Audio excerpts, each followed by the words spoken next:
Jérusalem était devenue douloureusement et terriblement souillée. Pour voir cela, lisons Jérémie. C'est un livre dramatique. Nous avons là une révélation tragique de sa condition spirituelle. Conformément au jugement, ces gens ont été déportés au loin, en captivité. Et là où nous trouvons Ézéchiel avec les captifs du royaume de Juda, près du fleuve Kébar. C'est une scène de désolation, une scène de mort. C'est une scène de jugement. Ils sont dans la même condition que Osias, souillés. Le jugement et la mort sont tombés sur eux. Si vous avez quelques questions à ce sujet ou si vous voulez en avoir une bonne mesure, lisez ce chapitre qui parle de la vallée des ossements desséchés, Ézéchiel chapitre 37.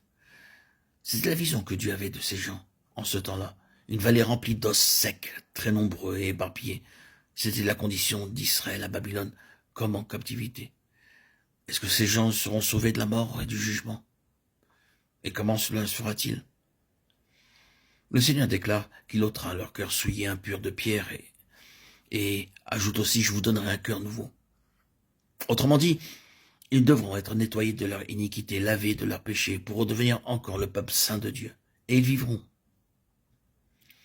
Les chérubins sont très actifs dans ce domaine particulier. Considérons leur rapide envolée. Ils sont caractérisés par le profond souci que ces gens soient sauvés de la mort, en étant délivrés de l'esclavage de la corruption.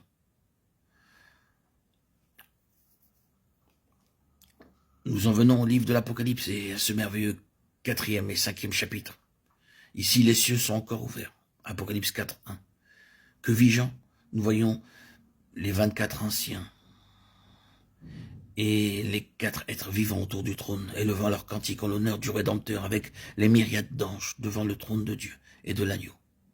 Mais là, les 4 êtres vivants ne sont ni fébriles, ni anxieux, ni se dépêchant ici et là, préoccupés d'obtenir un peuple sauvé et juste. Non. Leurs ailes retombées se joignent dans l'adoration. Le travail est accompli, leur travail est terminé. Maintenant, ils peuvent adorer et se joindre à tous les rachetés dans la louange. C'est ainsi que cela se termine. C'est l'image de la gloire et de la vie à travers la sainteté. C'est non seulement un message pour l'époque d'Ézéchiel, c'est ce qui demeure, la vérité et le principe qui accourt du commencement des temps jusque dans les âges à venir.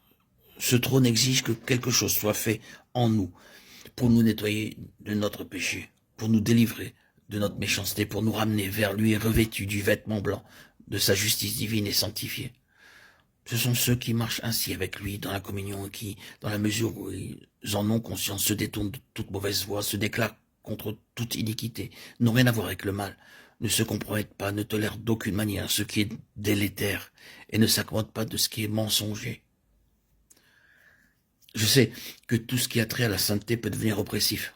Cela peut devenir très légaliste et nous conduire vers une sorte d'esclavage. Mais ce fait demeure.